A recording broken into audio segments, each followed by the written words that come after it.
Good morning, good morning. Kung ako'y alternative nga para sa ubok sipon, natural.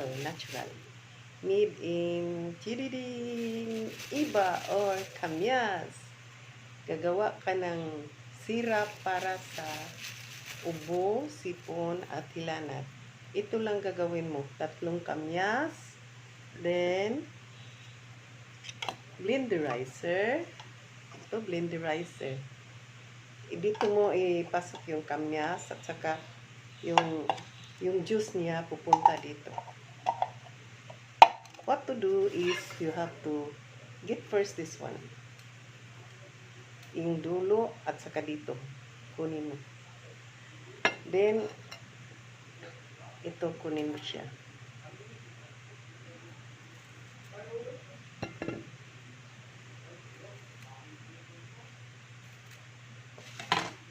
Okay, tatlo, wala na siya. Tapos, ilagay mo dito. Ilagay mo dito sa strainer.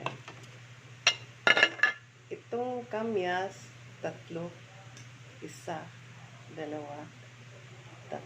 3. At ilagay mo dito. Pwede, ang alternate dito, pwede yung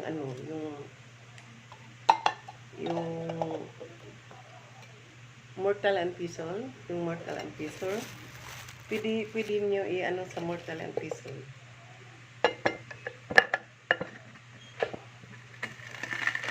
Tapos i-grind mo, kung hindi i-blenderize mo.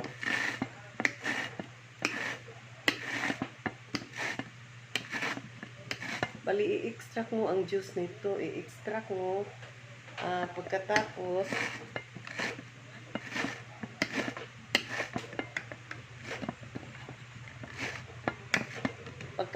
ma-extract mo ang juice nito, lalagyan mo ng sugar at saka kunting tubig. At saka yan ang iinumin mo. Ayan.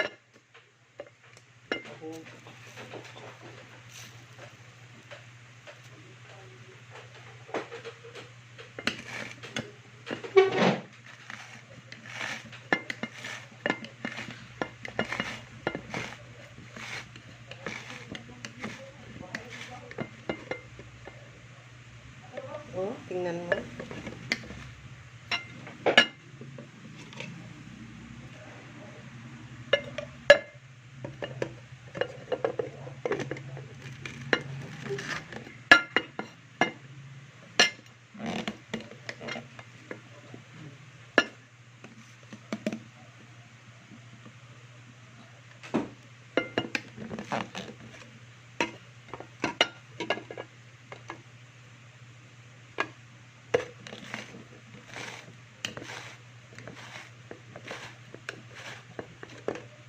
Ayan, pag mag-extract mo na yung juice niya, pwede mo itanggal dito. Ayun. Yung juice. Yung juice niya. Meron na tayong juice. Oh. Ito siya. Then, you put a little para strain mo.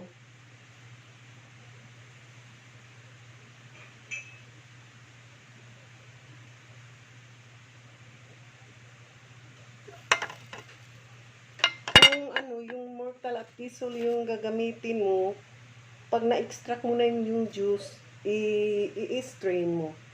I-strain mo, tapos makuha mo na yung juice. Tingnan mo yung juice. Ayan. Yan ang juice ng 3 kamyas. Tapos, lagyan mo ng half teaspoon ng brown sugar.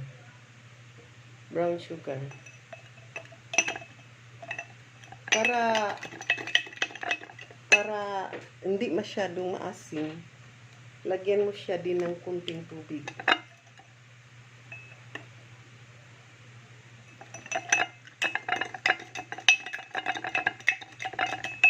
Dalawang kutsaritang tubig. Ayan. Pwede mo na ipainom. Ayan. Ito ang juice ng galing sa kamyas. Ito. This is taken from this kamyas. Kamyas or iba sa Bisaya. Si Adan at si Iba. Ayan. Tikman natin.